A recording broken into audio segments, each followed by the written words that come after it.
Flaubert, por favor.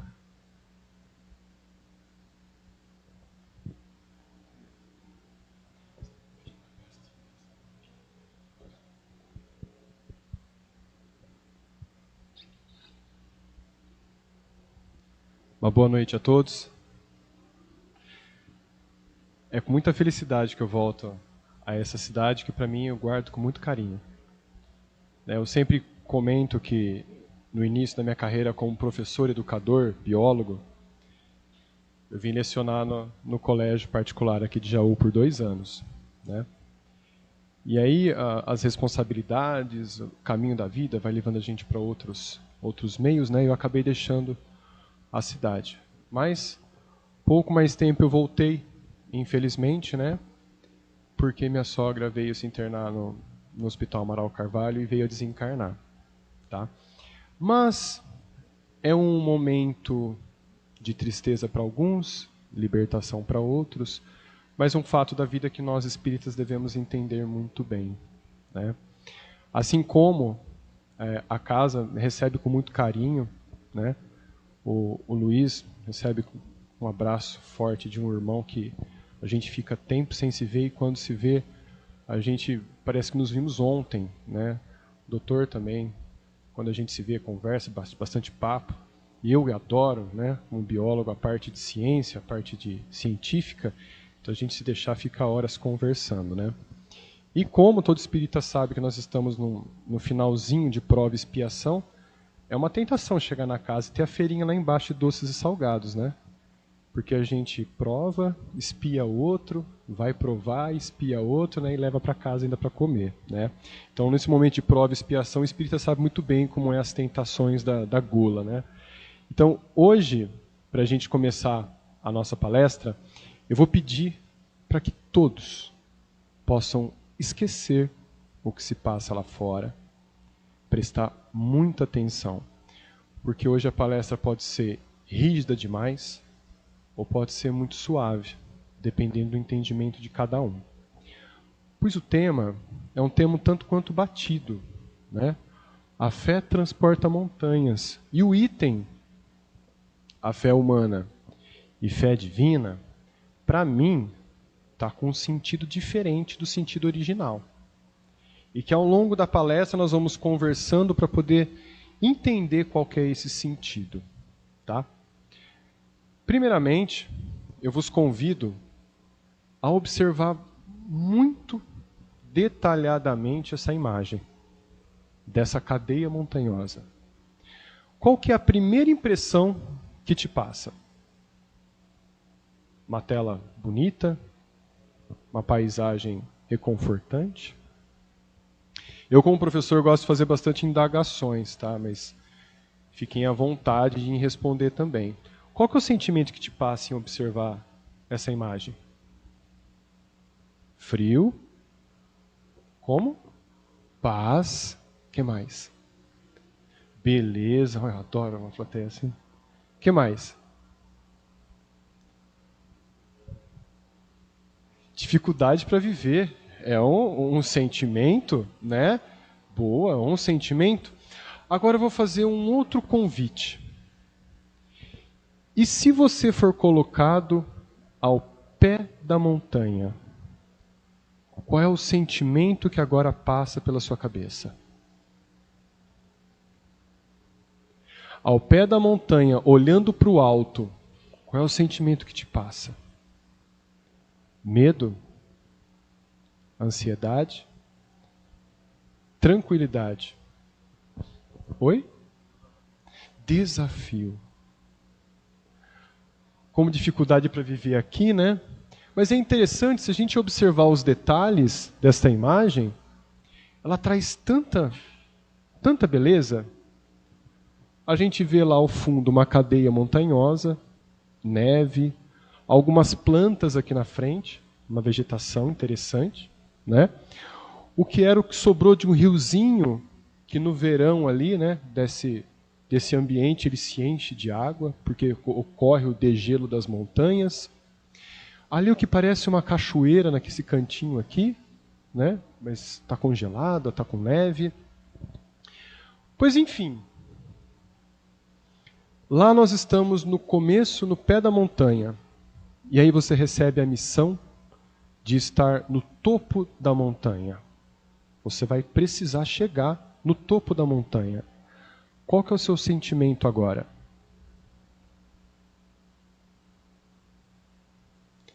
Eu estou vendo até um suor escorrendo em alguns, assim, ó. Tem pessoas ficando geladas. Dificuldade. Que mais? Medo? Pavor? Insegurança? Ixi. E se eu falar que Jesus te deu essa missão de subir a montanha? Aí você vai me responder, como? Como que eu vou subir a montanha? Graças a Deus, tem aqui. Como que eu vou subir a montanha? Como que um alpinista sobe a montanha? Usa mosquetão, usa corda, né? Usa uns pregos ali para fincar na montanha, usa um machadinho também ali para perfurar e colocar o prego para fixar ele, um mosquetão. E se eu te falar que nós já recebemos o material para subir a montanha há muito tempo atrás e que agora Kardec codificou para a gente? Jesus, quando encarnou, veio no plano material, trazendo o seu comportamento e as leis que não são dele, são leis universais. Ele trouxe a direção e a bússola para que todos cheguem ao alto. Por quê? Porque ele já está lá. Ele já está lá. Quando você vai para algum lugar, para alguma cidade que você nunca foi, qual equipamento você vai usar? O GPS. Hoje o meu amigo Beto veio comigo, da Araraquara, e aí eu errei uma rua aqui, né? Eu estava com o GPS, mas eu não liguei. Várias vezes eu venho para cá, acabei errando uma rua. Aí eu falei, vixe, eu vou encostar aqui. Aí eu liguei o GPS do celular e falei, me leve ao Centro Espírita Verdade e Luz, Jaú. Rapidamente ele calculou a rota e veio. Aí eu falei, graças a Deus, a tecnologia, né? Mas, sem o GPS, como que você vai chegar nesse lugar? Através de alguém que vai te indicar o caminho, não é verdade? Você vai buscar ferramentas e alguém que sabe o caminho muito bem. E quem sabe o caminho para poder subir a montanha? Jesus. E se você sabe o caminho daquela cidade onde outra pessoa quer, você não vai explicar o caminho para ela? E é o que Jesus está fazendo com a gente. Quer dizer, o que ele fez com a gente. E é o que todo ser, todo espírito superior a nós vem nos trazer também. A orientação. Só que nós estamos no pé da montanha. E a sua escalada, a minha escalada, ela é solitária. Só depende de nós. Porque nós temos o material. Nós estamos aprendendo a ter ferramentas e saber usá-las. Todo mundo tem essa ferramenta, Evangelho segundo o Espiritismo? Tem? Se não tem, é interessante ter. Mas todo mundo sabe usar? É interessante que na casa espírita no qual eu trabalho, chama Casa do Jardim, a gente faz tratamento espiritual, aí de repente vem a mensagem dos mentores da casa, né? Ó, indica evangelho para a pessoa. Aí o assistido vai receber, ó, precisa fazer mais o evangelho. Aí a pessoa vai lá, nossa, mas eu faço uma vez por semana de vez em quando. Tá, então eu vou programar aqui, toda semana no mesmo horário eu vou fazer o evangelho. Toda semana, a pessoa vai. Um mês depois vem outra mensagem dos mentores da casa, fazer mais o evangelho. A pessoa, caramba, mas eu estou fazendo uma vez por semana. Tá, vou aumentar 2 vezes por semana. A pessoa começa a fazer e faz o evangelho. 2 meses depois vem outra mensagem dos mentores, fazer mais o evangelho.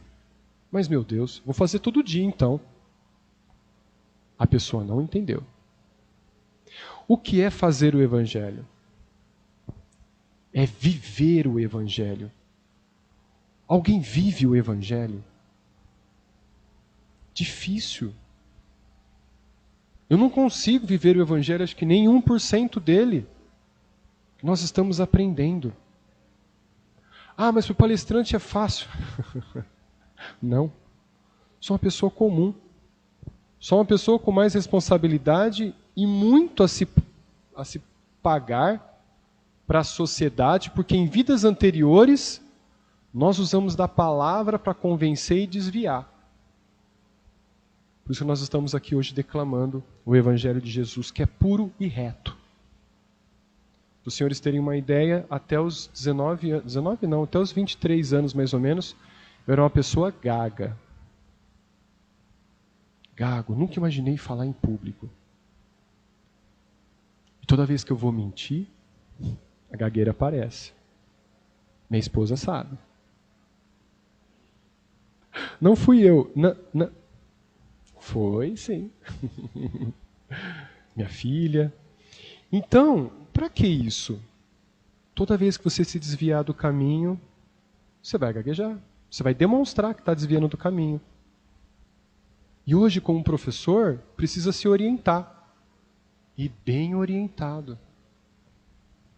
Porque nós temos uma responsabilidade com a geração futura. Uma vez que uma geração passada nós desviamos. Olha que interessante. Então, para se viver o Evangelho não é fácil. Nem para os palestrantes. Nem para Divaldo.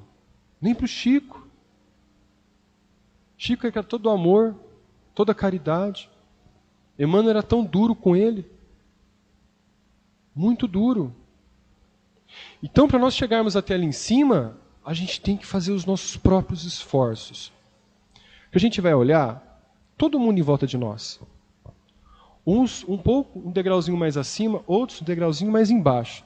Mas a nossa corda é individual. Você vai conseguir puxar o de baixo para cima? Não, porque a corda suporta só o nosso peso. Se você puxar alguém, você cai também.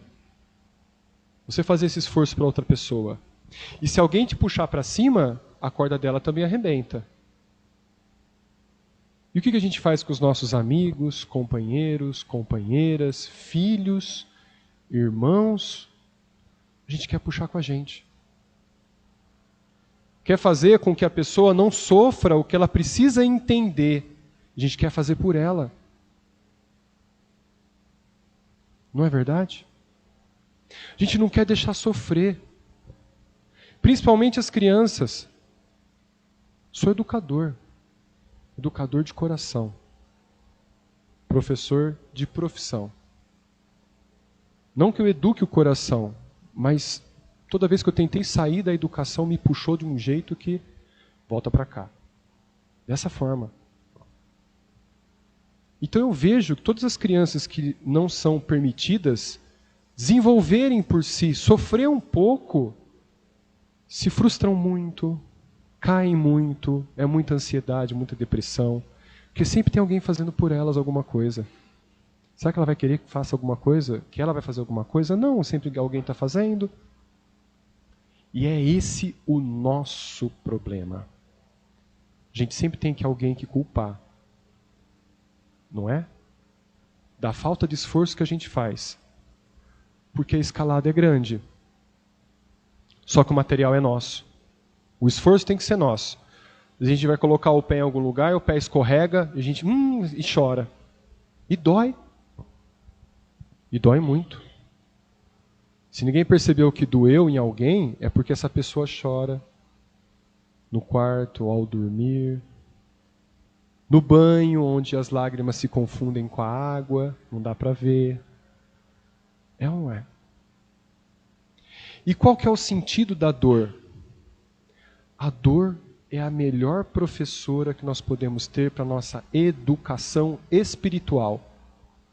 Porque se a gente colocou o pé ali, escorregou e machucou, a gente vai perceber, opa, por que eu coloquei o pé ali e escorregou? Aí eu vou começar a observar. Para colocar o pé direito e fazer o esforço para subir agora e ter apoio para subir.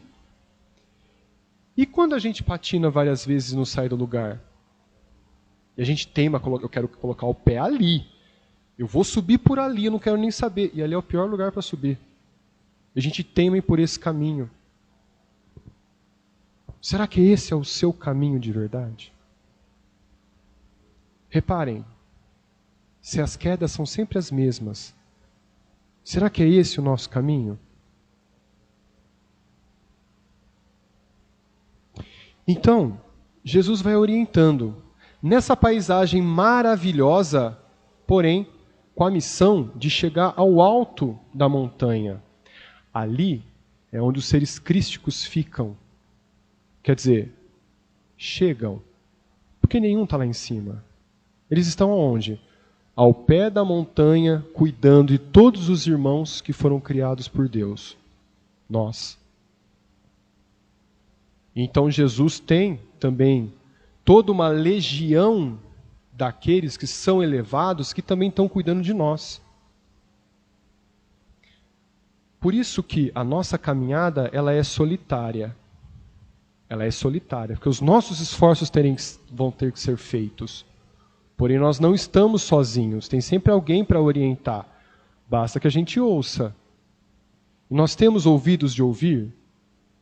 Fica a pergunta. Por que a palestra de hoje pode ser um tanto quanto impactante? Porque eu vou mostrar para os senhores coisas que a gente sempre ouviu de Jesus e nunca compreendeu.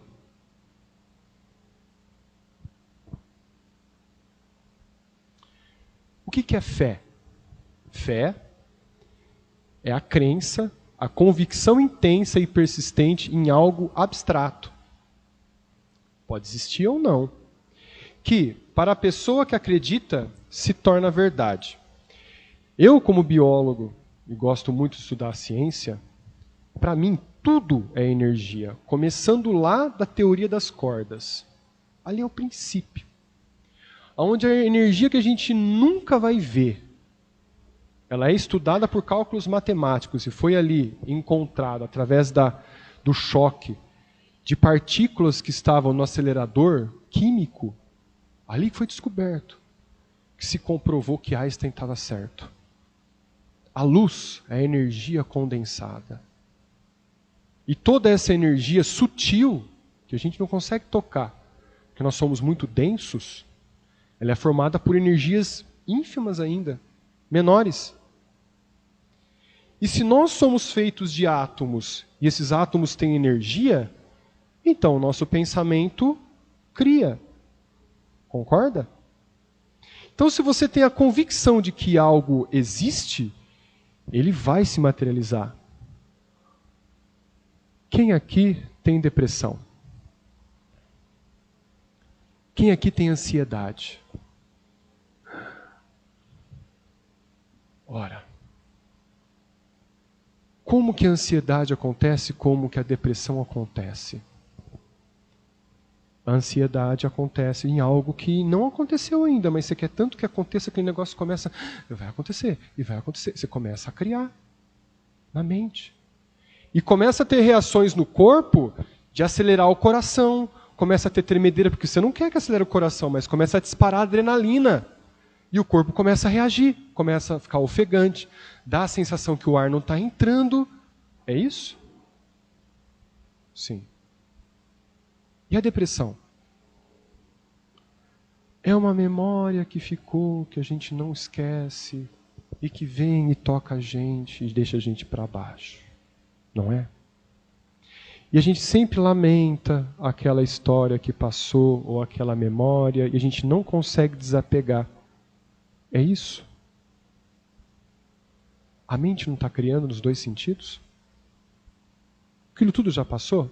Já passou. Por que a gente tem que voltar atrás? Ou ir para frente se a gente não estar para frente? A mente está criando.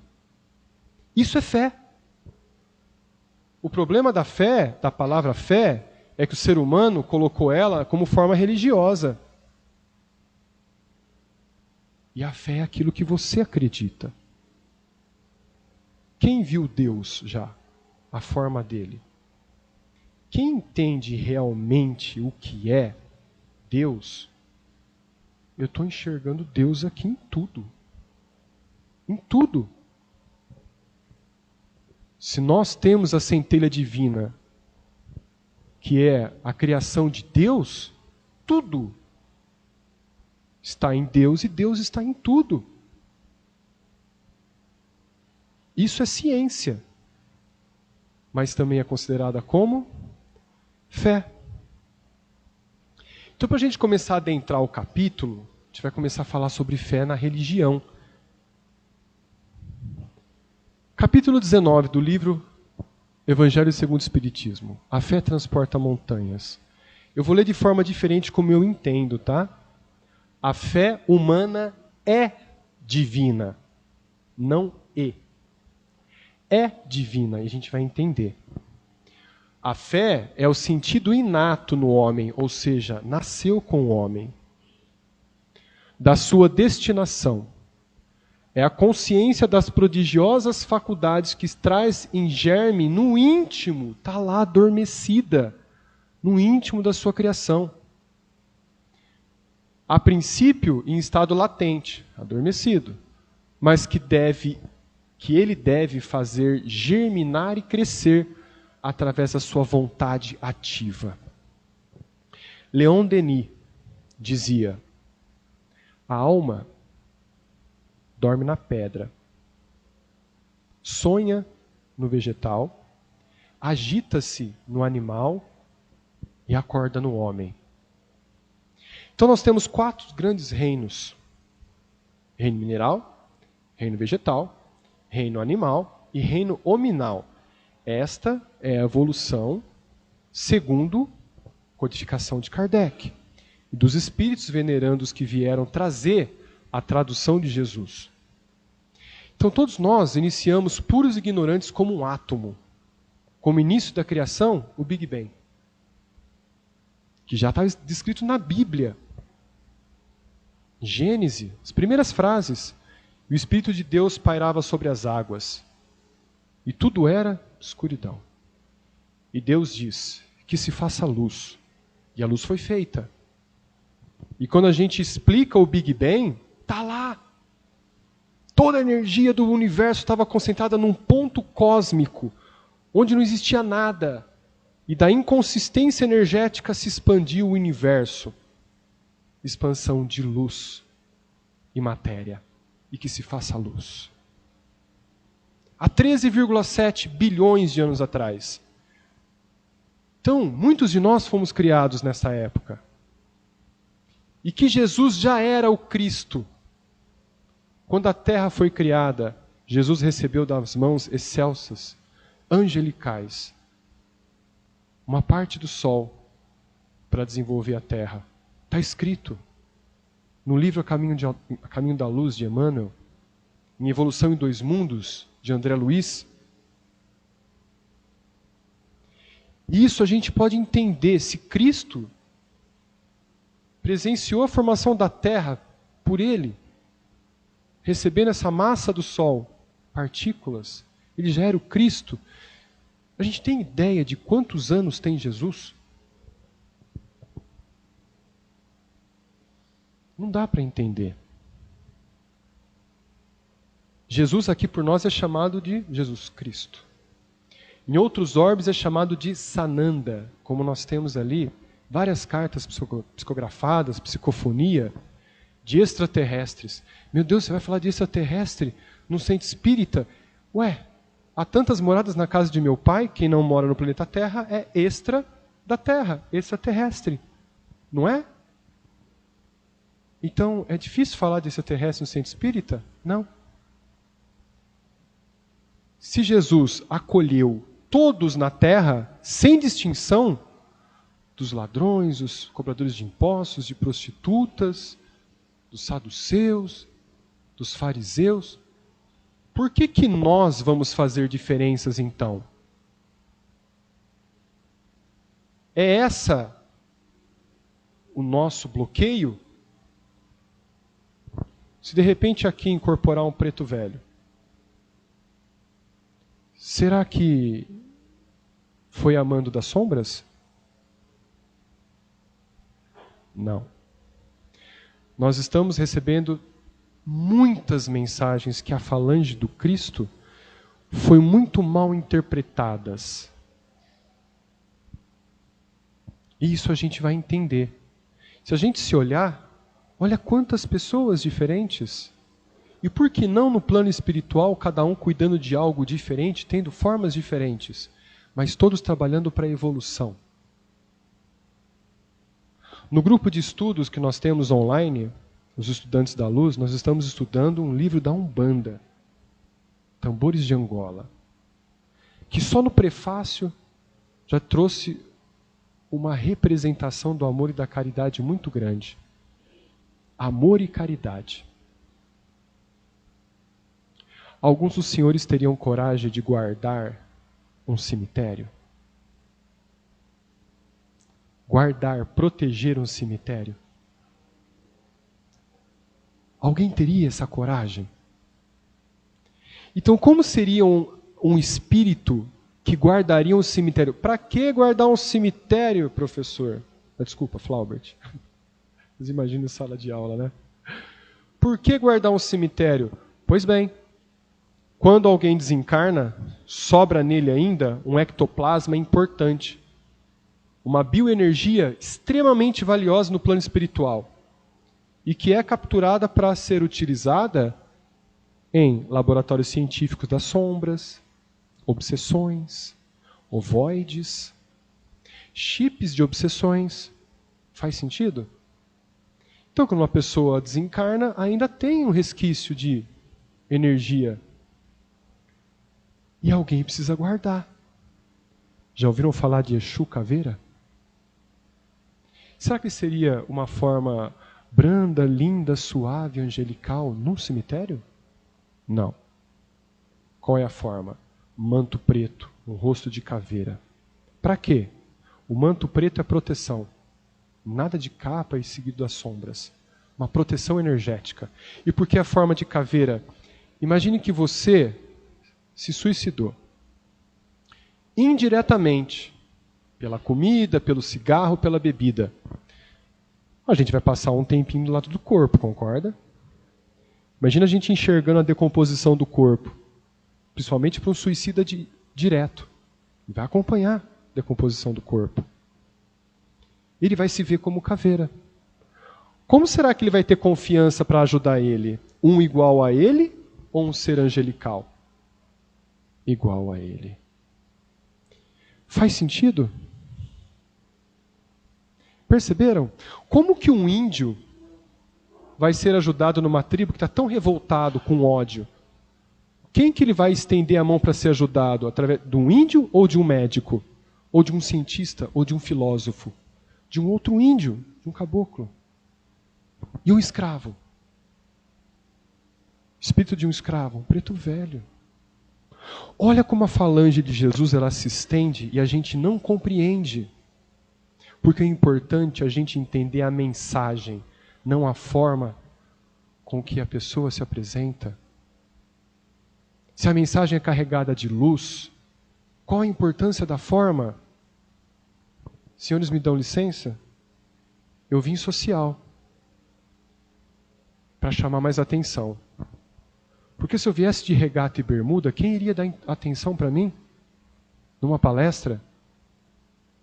Não é? Nós ainda somos muito pequenos para entender. Sim, realmente. Chico Xavier, uma vez andando pelas ruas de Uberaba, com alguns amigos, viu um mendigo do outro lado da rua, morador de rua. E o Chico atravessou a rua. Foi lá. Quando chegou ali, conversou um pouco, morador de rua, e voltou. E os amigos falaram, nossa, Chico, situação difícil, né? Ele falou, é, bem difícil. Mas o que você foi fazer lá? Sabe o que é? Me chamou muito a atenção o tamanho da luz que aquele indivíduo emitia. Aí eu fui lá conversar com ele. E aí o mentor dele me falou, esta é a última encarnação desse ser aqui na Terra. Ele pediu para vir na forma de um morador de rua como uma prova da humildade, viver da caridade do próximo. Meu Deus. Você se sentiu formiguinha como eu, quando eu ouvi essa história pela primeira vez? eu me senti uma formiguinha. Me senti envergonhado também. Então a gente tem que abrir os olhos para a mensagem e não para a forma. Então olha o que vai colocar aqui. Nós somos uma centelha divina. Certo, todo mundo entendeu. Quando eu desenvolvi essa palestra, eu estava trabalhando. Numa das funções minhas, sou coordenador da escola. E aí eu estava sentado, tinha um tempinho ali, fui desenvolver essa palestra. E eu comecei a escrever. Veio alguma mensagem na cabeça sobre centelha divina. E eu escrevi, mas eu não prestei muita atenção. E aí, de repente, eu comecei a analisar, a ver o que eu tinha escrito. E aí eu li e me choquei. A centelha divina dentro de nós é a expressão do amor de Deus em suas criações constantes. Nós somos a expressão do amor de Deus, que Ele está criando constantemente. Um dia nós seremos Cristos, e nós iremos ajudar o que Deus está produzindo hoje do amor dele. E Jesus assim não diz: vós sois deuses, e todos vós, filhos do Altíssimo. Todos vós fará obras muito maiores do que eu fiz, porque eu vou para o meu Pai. Ou seja, a energia de Jesus vai se expandir tanto que ele vai se confundir com o Pai.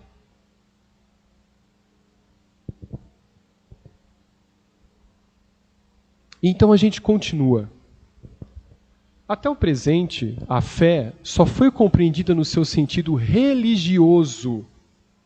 Religioso, porque o Cristo a revelou como poderosa alavanca e porque nele só viram um chefe de religião. E se eu falar para os senhores que Jesus está incorporado num médium, os senhores acreditariam? Sim ou não? Sim? É possível? Sim, é possível, porque Jesus não é inatingível. Ele é nosso irmão mais velho. E o ser humano só viu Jesus como um chefe religioso inatingível.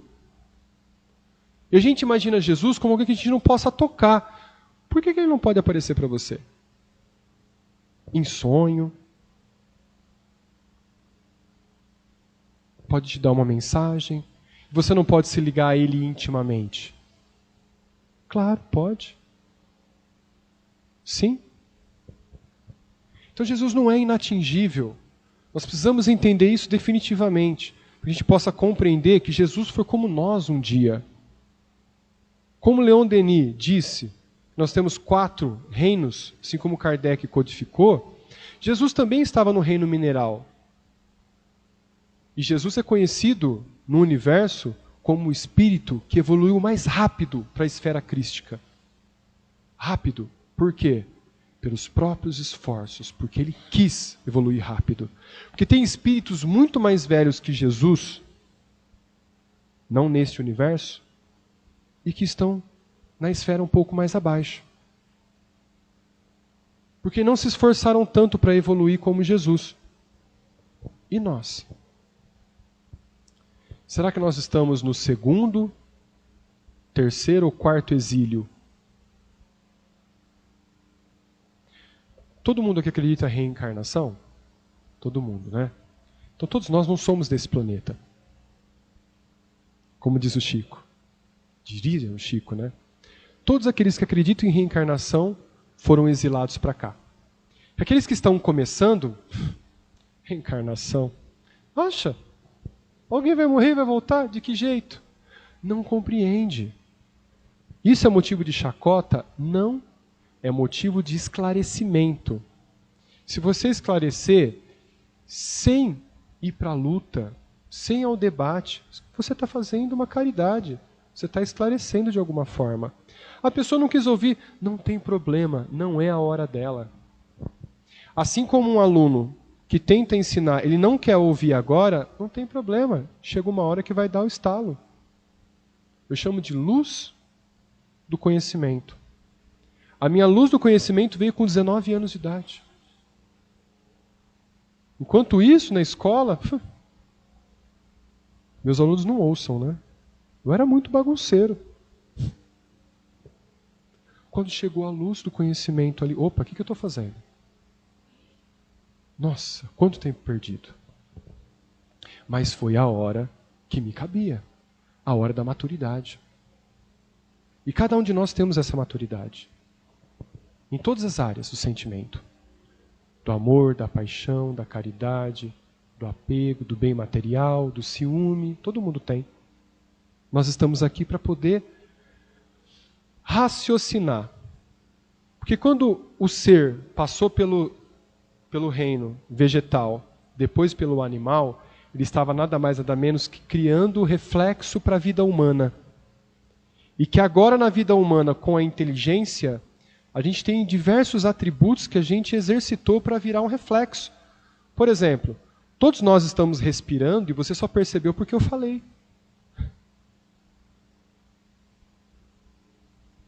É um reflexo. Assim como a reprodução, o ciúme, o apego, a ganância, tudo são reflexos. E que agora a gente vai parar e vai pensar, será que isso tudo é necessário? Será que uma ação de ciúme não reflete numa reação ruim para outra pessoa? Será que a ganância por mim não é um reflexo ruim para pessoas que estão em volta de mim e eu não estou percebendo? E a gente vai ser constrangido a reparar esse erro. Então nós temos a reencarnação. De todas as formas.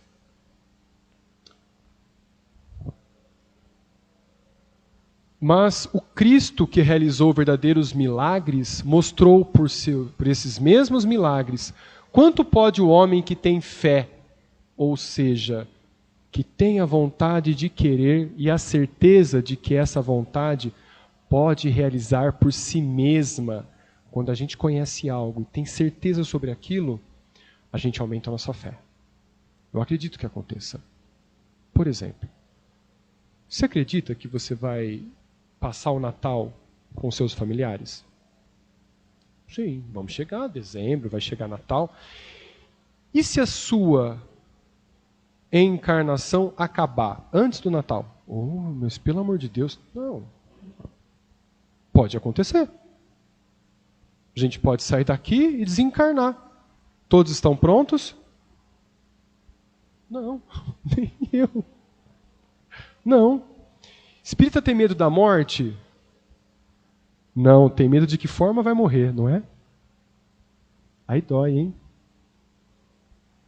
Então, pessoal, a gente aumenta a nossa fé à medida que aumenta o nosso conhecimento. Olha o que Jesus diz. A tua fé te curou. Vai e não peques mais. Como eu disse que Jesus não é inatingível, Jesus em todas as curas, ele serviu de instrumento sobre aquele que queria a cura e o Pai Celestial. Jesus não curou. Tanto é que ele diz a verdade. A tua fé te curou.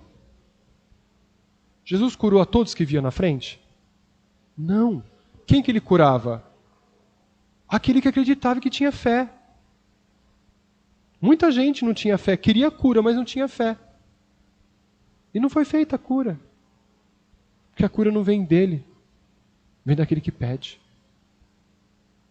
Assim como a impura, mulher impura, quando Jesus passava pelas ruas e aquela multidão o cercava e de repente ele parou. Opa! Perguntou aos discípulos, quem me tocou? Aí os discípulos, é Jesus. Tem tanta gente em volta. Como é que a gente vai saber quem te tocou? Todo mundo. Ele falou, não, alguém me tocou de forma diferente. Eu senti sair virtudes de mim. Como é que você vai explicar a energia há 2000 anos atrás? Jesus tinha que falar para crianças. Senti sair virtudes de mim, que era aquilo que eles conheciam. Virtudes. E aí Jesus se abaixou, a mulher estava no chão, aos prantos, e ele perguntou: filha, você me tocou? E ela respondeu: eu não sou digna de ser filha de ninguém. E ele disse para ela: você é digna sim, você é minha filha, você está curada. Ele não falou eu te curei, você está curada, levante. Porque naquela época a ignorância do homem era tão grande que uma doença chamada hemofilia, que impede a coagulação do sangue, fazia com que aquela mulher sangrasse depois da primeira menstruação. E era chamada de impura. Olha como a evolução do ser humano vem auxiliando o seu conhecimento para deixar de ter ignorância e equívocos. Então aqui está presente um átomo, onde nele contém elétrons com energia, e dentro dos elétrons ali, os quarks. E da forma mais simples e pura possível, lá dentro dos quarks, a teoria das cordas, ela vigora. Em tudo. Em tudo. Então, se num simples átomo tem energia, uma célula que compõe nosso corpo tem 30 trilhões de átomos. Uma célula. E quantas células tem no nosso corpo? 27 trilhões. Multiplica. Temos energia? Muita. Muita energia. E a nossa mente, que é imaterial, cria. Ordena ao corpo. Por isso que Jesus diz: a tua fé te curou. A tua. Porque na verdade vos digo que se tiverdes fé, como um grão de mostarda, direis a esse monte: passa daqui para acolá, e ele há de passar, e nada vos será impossível. Qual monte Jesus estava falando? O monte rochoso do começo da palestra? Não. Um monte de expiações que nós precisamos passar. A educação espiritual. Nós viemos aqui para educar o espírito, não para viver sorrindo e alegre, o tempo todo alegre. Não, nós precisamos passar por algumas coisas. Mas o sofrimento é opcional. Quando a gente entende a educação do espírito, quando vem, aí fica mais leve. Fica mais leve. A perda de um emprego. Estávamos no carro um pouco, eu e o Beto discutindo sobre a perda de um emprego meu, e que me colocou num caminho muito melhor, e que na época a gente não percebe. Se desmantela a chorar. Porque a gente é muito apegado. Mas quando a gente entende, fica mais leve. Sabe qual é o tamanho de um grão de mostarda? Desse tamanhozinho. Qual é o tamanho da sua fé? Se nós temos a obrigação de aumentar essa fé, como o capítulo 19 nos diz, nós temos a fé inata, e é a obrigação do Espírito alimentar essa fé. Porque Jesus desceu do barco e caminhou sobre as águas. Tamanha fé. Não foi assim?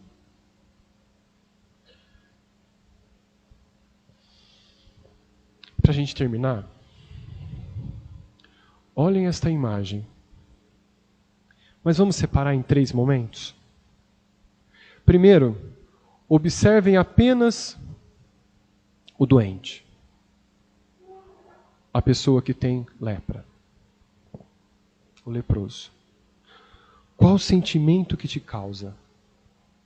Seja sincero. Estamos engatinhando ainda na evolução. Repulsa? Má impressão? Dor? Dor? Pena? num segundo momento, vamos só focar em Jesus. Qual é o sentimento que te passa agora? Tranquilidade, aconchego, cuidado, acolhimento. Quando ele olha para as feridas do leproso. E um terceiro momento, os dois juntos.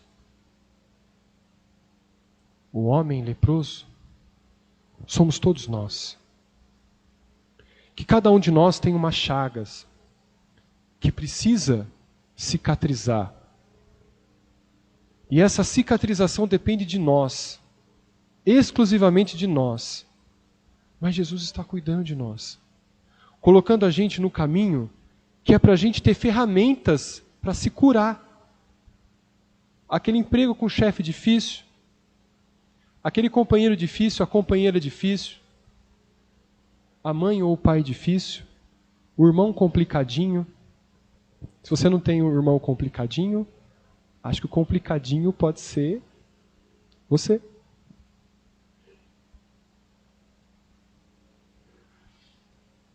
Jesus está cuidando de nós o tempo todo. E agora o que mais pode afetar o nosso consciente? Esta frase, todo mundo entendeu de forma errada. Jesus disse: eu sou o caminho, a verdade e a vida. Ninguém vai ao meu Pai a não ser por mim. E que os humanos fizeram? Vamos seguir a Jesus. Vamos seguir a Jesus. Porque Jesus é o caminho, Jesus é a vida. Então vamos louvar a Jesus. Ótimo, a nossa fé em Jesus ela é grande. Mas Jesus quis dizer isso mesmo? Será? Olha como a gente percebe as diversas culturas religiosas, e a gente faz um pouco de discriminação com alguma ou com outra, mas que todas são importantes para o crescimento do espírito. Quando eu ouvi essa frase de um adepto ao xamanismo, me caiu a ficha. Ele me disse, um praticante de xamanismo, ele disse: você entendeu a frase que Jesus disse? Isso. Eu sou o caminho, a verdade e a vida? Ninguém vai ao Pai a não ser por mim? Tá, eu entendi que por Jesus... Não, não é por Jesus. Aí caiu a ficha. Quando Jesus disse isso, ele estava encarnado na matéria. Ele quis dizer que todo mundo que está encarnado precisa ter o seu caminho, a sua verdade e a sua vida. Por exemplo, vou falar por mim, eu, Flaubert. Eu sou o meu caminho, porque eu sou a minha verdade e a minha vida.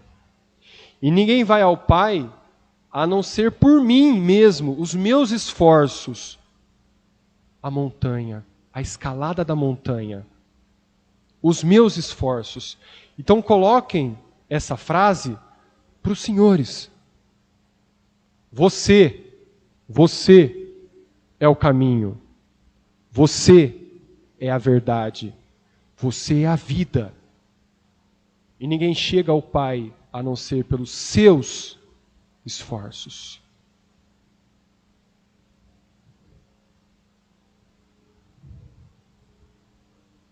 Eu vou deixar essa reflexão para que todos assim guardem no íntimo essa frase.